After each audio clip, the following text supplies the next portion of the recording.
we are moving into a previously aired segment. This is the second iteration. We never knew if we would actually bring a segment back. We actually said top that. Six, we actually said that in the first episode. So yeah, we're going back to who would play that. Who'd play that? Who'd play that is basically just we've got a few categories of gamer types, different levels, different, We've got 5 in particular. Can you remind the listeners? For Connor and I, we talk about our spouse, right? Significant other. Just obviously they'd have to be willing to play games, and our spouses each are. Yeah. In a similar kind of vein, we say, would your parents play this? And this one is kind of like, would a boomer play it? But, again, some people have parents. Our friend Jake, his parents play Wingspan like every night.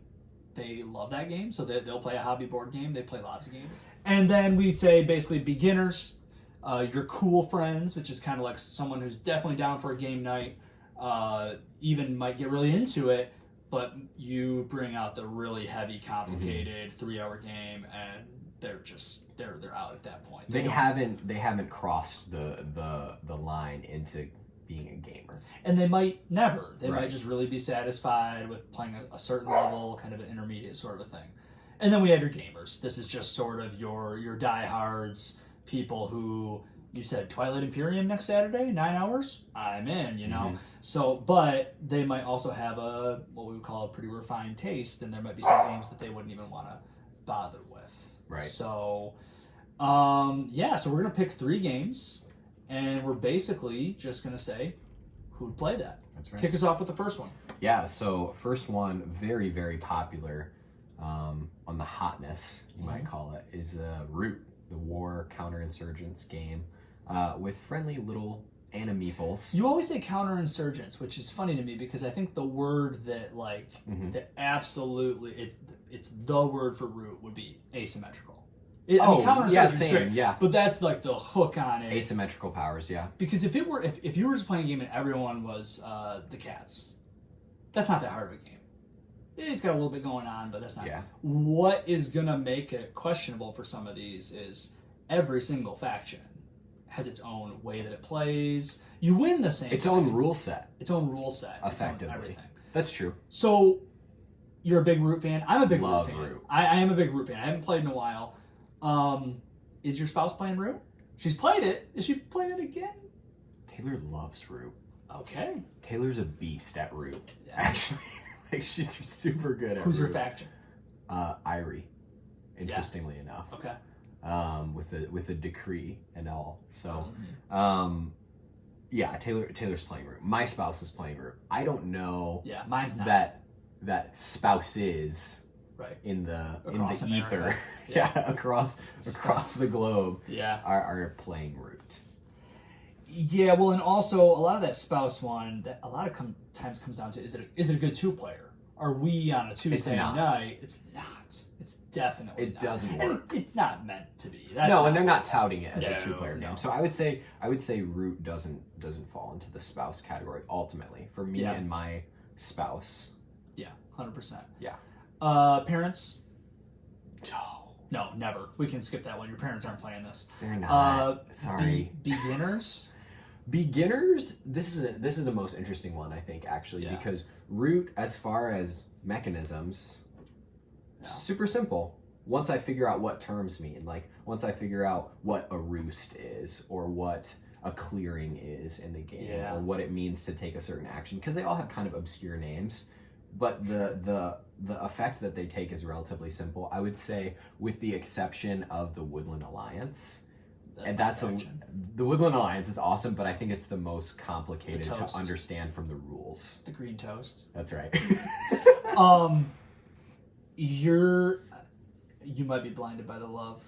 I don't think I would ever put this in front of a beginner. Really? Not a true. Again, if we're thinking a true beginner is someone who's like barely dipped their toe and they're kind of like, I'm not sure. A game night? What do you mean games? Monopoly? I can't put Root in front of them. Really? I hope that I hook them on some other games, some other experiences, and then I say, look how freaking cute this is. And do you want to murder each other? And if that cross section Yeah. hits them. Because I think it's all the things you said. They need to learn new vocabulary and things like that. So it'd be a little intimidating from the outset. If I'm thinking about beginner, as in someone I'm just invited to a game night, maybe for the first time, I probably wouldn't break out Root with them. Yeah. But I played Root for the first time with a group of beginners, I would say. Aside from Taylor, I don't think she's a beginner. I think she borders on the edge of gamer. And the evocative artwork could pull people in. Yeah. They could stick around and be like, honestly, yeah. Cool friends for sure, gamers for sure.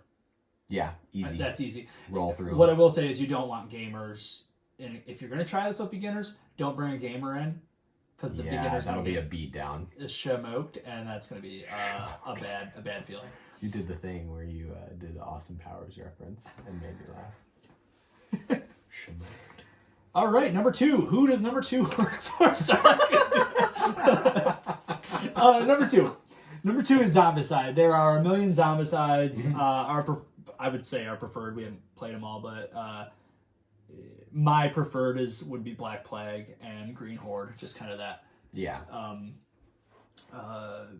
Medieval kind of fantasy. Green Horde's pretty cool. Yeah. I think I like Green Horde more than Black Plague. Well, Black Plague's easier to teach because you don't have the hedges and the water. That's a little bit going on, but we played them back to back, so we were ready for it. Green Horde, I like the Horde. That's fun. Yeah. You're mix and match so much content that right. It's like they go together. So who's playing Zombicide, Rodney? So Zombicide, big cooperative game, huge. Takes up the whole table, takes a long time to set up. It looks like the kind of thing where you're like, oh God, like what did I get myself into? And it's long. Mm-hmm. It's probably a long game. However, it's a little deceiving. It's not a hard game at all. Yeah. There's like nothing hard about it. And it's cooperative, so you can help each other out. Which reduces a little bit of that barrier. Sometimes cooperative games can be this like weird subject because people are like, oh, I don't know what to do on my turn and I'm bringing the team down. But for the most part, move in there and roll some dice. Yeah, just do something. So I'll just kind of skip to beginners. Beginners can play this 100%. I'd say so. You want a person who's familiar enough with the game, which means they're probably not a beginner, to maybe answer some of those little fiddly questions like, oh, well, actually, since you knocked on that, we got to put noise tokens down. But that stuff, it's almost like having a GM, like you would in Dungeons and Dragons. Yeah, they can just, just so you know. But no one's going to be overwhelmed by this game. Your cool friends will play it. Oh, yeah. And we played it with gamers, and it was fun. I don't think it would hook a gamer to be like their favorite game. No. But it didn't fall into that category where it was like Zombicide. Like it's not too cool for gamers either, despite the low barrier to entry. I want my spouse to play this. I think she could have fun with it. I do think that kind of some of the artwork and stuff and just the theme, it doesn't like really speak to her. So it's a tough ask. Maybe when Marvel Zombies gets here, I can get her with that. But and my parents are never playing this. Get out of town. Yeah, I don't know. I think parents in general, though, if you've got parents that have played any... If your parents are sci-fi positive. Yeah. Which is a term. Sci-fi positive. It sounds like they have a condition. But if your parent, like, we have a friend, Bree, that we work with, and her dad, like, loves Star Wars, and they're just not a family. Even my wife's parents, like, they'll watch a Marvel movie, no big deal. So if the idea of that theme isn't like, oh my gosh, what are you getting me into? Then that was my impression of all other parents, I guess. There you go. Sci-fi negative parents. Then give it a try. They probably have a lot of fun with it, actually. I think I could actually get my parents to play this game. Good for you, dude. I think I could. I think my dad is kind of this, like, he's kind of quirky and weird, and he might get into the, like, role. I could get my mom to play it if instead of medieval zombies, it was all the zombies were, like, members of the Country Music Hall of Fame. Which, by the way, I want now. Holy cow.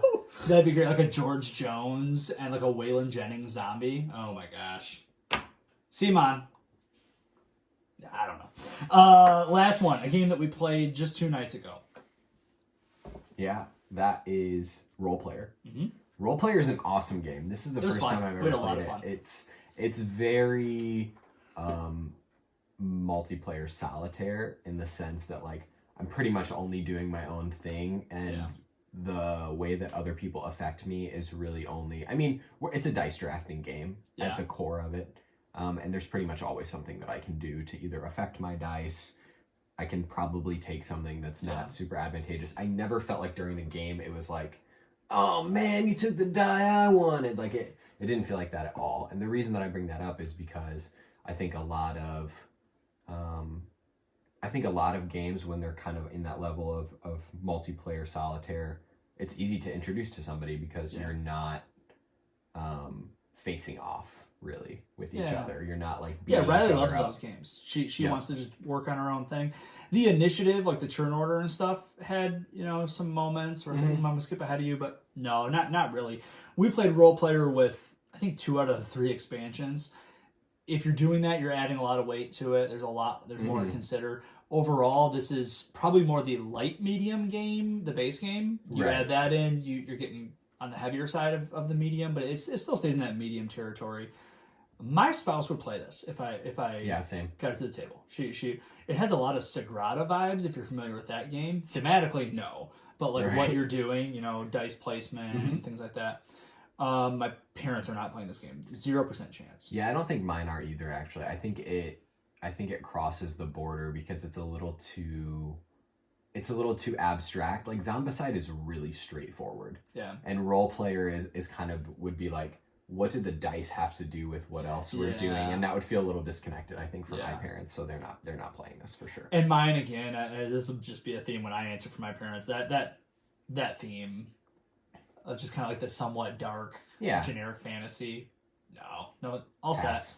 And maybe for beginners too. I think a beginner could handle this mechanically. The base game, it's not attractive, so you're gonna be like, "Come on, no guys, that's good." And if you get them to, they really might like it. But everyone on all the players, all the roles are kind of scowling, like they're all just like snaggle teeth. The art direction just feels a little bit like you're really trying to appeal to a person who would love Dungeons and Dragons or Magic the Gathering, which is fine. But Lord of the Rings.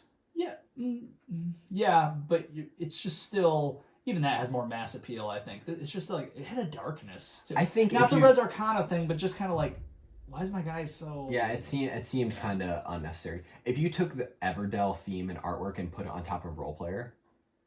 Or any game, love Everdell. Oh, right, but I mean, as far as generic fantasy goes, though, that same idea. If you took Everdell's artwork and put it on top of Role Player, I think that might appeal to more people. I think so. Maybe you get the beginners in there. The version we played, gamers would play. Yeah.